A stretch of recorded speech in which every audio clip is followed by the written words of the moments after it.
What if the biggest cheating scandal in cycling history wasn't inside the rider, but hidden inside the bicycle?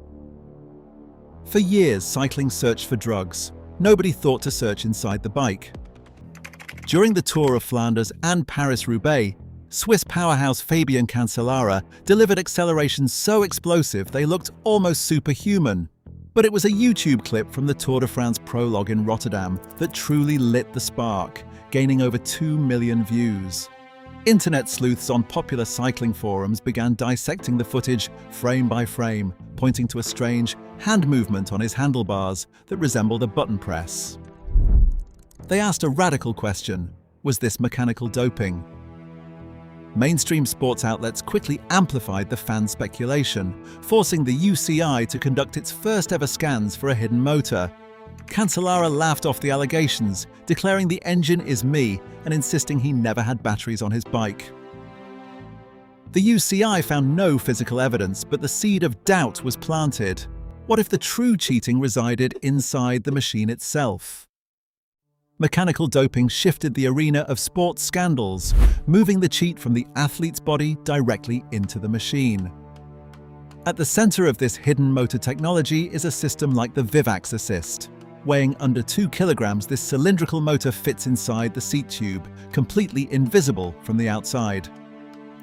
A tiny gear meshes with the crank axle, sending up to 150 watts of extra power directly to the pedals. This adds enough torque to instantly boost a rider's cadence. A lightweight battery hides inside the frame, wired to a wireless receiver. With one light press of a button hidden beneath the handlebar tape, the system silently engages.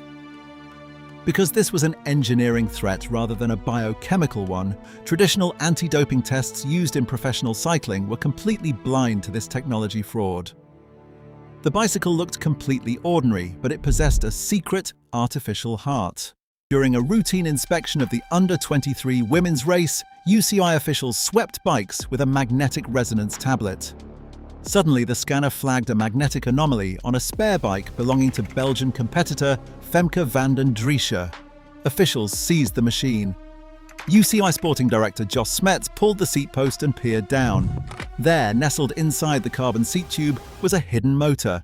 It was a modified Vivax Assist unit, complete with a concealed battery wired directly to the bottom bracket. This sports investigation had uncovered the ultimate smoking gun of professional cycling, exposing what lay beneath the paint. The rider claimed the bike belonged to a friend, but the evidence was undeniable. UCI President Brian Cookson officially declared the discovery a case of technology fraud, the first confirmed physical proof of motor doping in cycling history. The ruling was swift, a 6-year ban and a 20,000 Swiss franc fine. In a single moment, the ultimate conspiracy theory was proven real. Cycling's worst nightmare had officially arrived. The UCI was suddenly forced into a frantic, high-tech scramble. To police this new era of technology fraud, the governing body made magnetic scanners a mandatory fixture at every major race. But the cheaters were already adapting, pushing the limits of hidden technology by moving batteries directly inside frame cavities. In response, officials escalated the pressure, introducing thermal imaging cameras to catch the heat of operating motors and deploying heavy, mobile X-ray rigs to peer through carbon fiber. By 2018, thousands of bikes were being scanned, yet this massive defensive wall brought severe procedural strain. Early X-ray tests flagged up to 40% of clean bikes as suspicious, sparking panic over false positives. Concealment and detection were locked in a relentless, uneasy arms race. It fundamentally changed how we look at greatness on a bike. Every time a rider accelerated away from the peloton on a steep climb, the immediate reaction was no longer awe, but instant suspicion. Trust became the real casualty across professional cycling. Major sponsors grew anxious, quietly rewriting contracts with protective escape clauses, while media coverage shifted to focus entirely on this systemic credibility crisis. Even iconic races like the Tour de France now carried a permanent shadow. This sports investigation had revealed that the threat was not a single competitor, but a systemic vulnerability. The real legacy of the hidden motor scandal wasn't the motor itself, it was the doubt, because once people believe cheating can be hidden inside the machine, Every extraordinary performance is questioned. Do you think mechanical doping was a bigger threat to cycling than traditional doping? The legacy of this scandal isn't the motor, it's the doubt.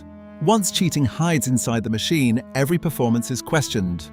Was mechanical doping a bigger threat than traditional doping?